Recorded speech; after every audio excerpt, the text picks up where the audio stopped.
adventure motorcycle camping. What does it mean to me? You know, there's a lot of theories going around out there, and you see all these videos, and some of them are just downright scary. And you look at yourself, you think to yourself, I would never do that. Oh, look at that ledge. If he fell off of there, I mean, he would drop 100 feet to his death. You know, and yeah, they are. Some of those guys do some pretty gnarly things. But I'm here to tell you that it doesn't really mean that to me, and don't be scared. So I'm going to talk a little bit about what adventure camping, motorcycle adventure camping means to me. First, let's talk about what it's not. It's not backcountry discovery routes. I would like to go on some of those, and I've been on some of those, and they do look fun, and you get some really, really good points of view, some superb locations that you're on top of a mountain and you're looking out over God's creation, and it's just gorgeous. But the trail to get there, you pay the price. It's not easy. So it's not necessarily a backcountry discovery. You don't have to worry about, oh gosh, I have to do one of those to qualify as an adventure camper. No. The next thing that it's not single track. You don't have to have expert off-road skills to do adventure camping. Yeah, some of these places you go, for sure, yeah, you better know what you're doing, or you could be in real trouble, and you might be in over your head. So think about that. But single track, expert off-roading, it doesn't necessarily mean that either. And you don't have to do a month-long cross-country trip across America. You just don't have to do that. It's just not necessary. That you can have adventures just within 50 miles of your own home. You don't have to do a six-month-long journey to South America or to the North Pole to qualify as an adventure camper. You don't have to do a trip around the world by like you and Charlie. Those guys, I mean, they've got some awesome videos, and they're so much fun to watch. But that doesn't necessarily qualify you to be an adventure camper either. And you don't have to have the most expensive motorcycle. You don't have to have the most expensive gear to be qualified as an adventure camper. So those are some of the things that's not.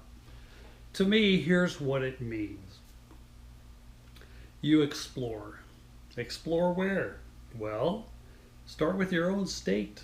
You know, a lot of people think that they just have to go out of state, you know, to the Midwest or to the Southeast or the Northwest or to the North or to the West, whatever. But you know what? You live in a state, start in your own state. I bet you, I'm here to tell you, I bet you there's places there that are just so worth exploring. And there's places where you've probably never been, and maybe you don't know anybody that's ever been. Maybe you can be the first one there. So start with your own state. The next thing, what it means to me is getting used to dispersed camping. Dispersed camping means, you know, there's no running water, there's no outhouses, there's no bathrooms, there's no anything. Maybe you have a fire ring, and maybe you have nothing. So, but it's called dispersed camping because you just get out there and you kind of make it whatever you want to make it. So you learn to rough it. You have to learn to rough it. You take a chance and you just have to get out there. Take risks. Go where you've never been before, and don't worry about it.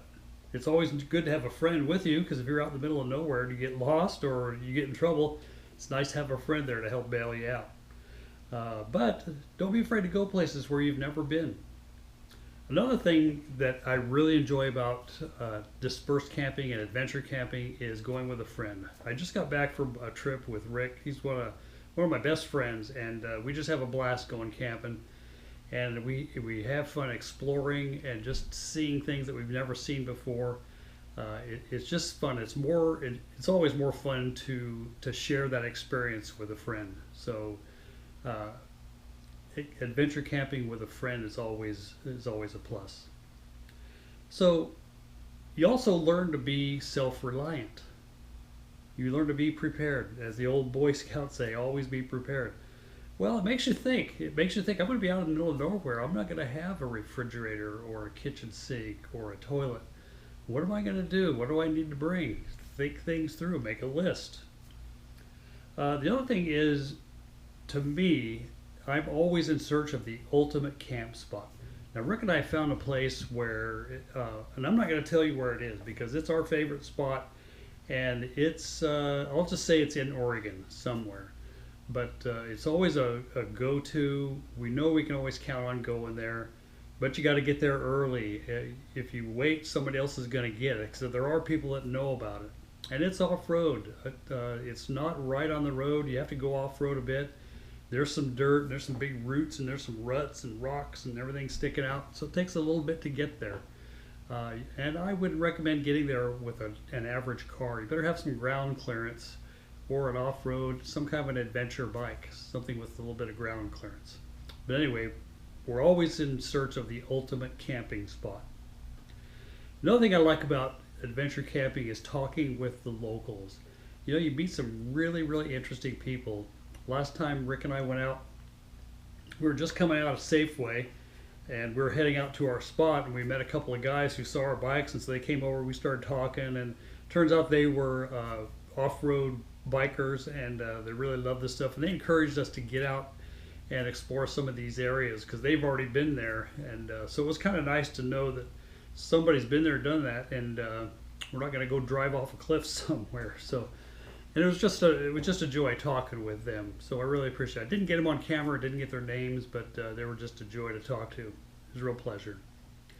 The other thing is that I really enjoy about camping is documenting the trip. Of course, I do these YouTube videos, but I also take pictures, and I'll write things down. I keep notes, and it's just fun to me. Because I think someday, one of these days, I'm going to be incapacitated. I won't have the ability to get around as much as I do right now. But so I'm going to go back and watch videos of these times. I want to make as many as I can and get out there as much as I can. So that's pretty much what it means to me.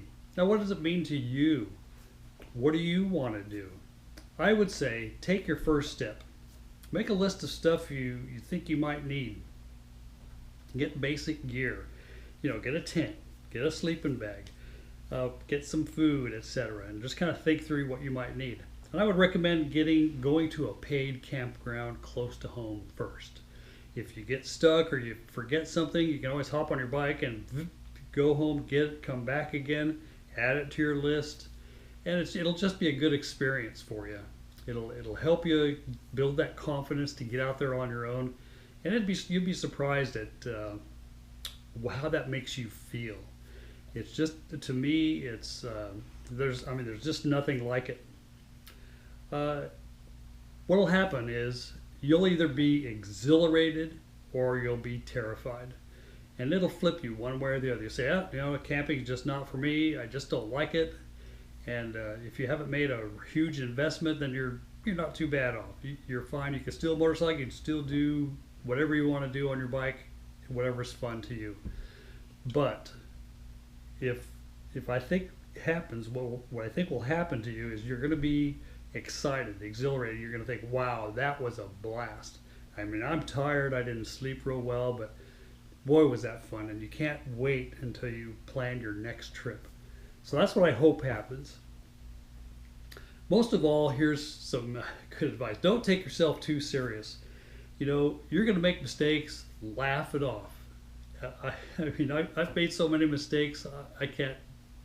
Maybe I should do a video on that. Some of the things I've done that are just bonehead moves. And it's just funny.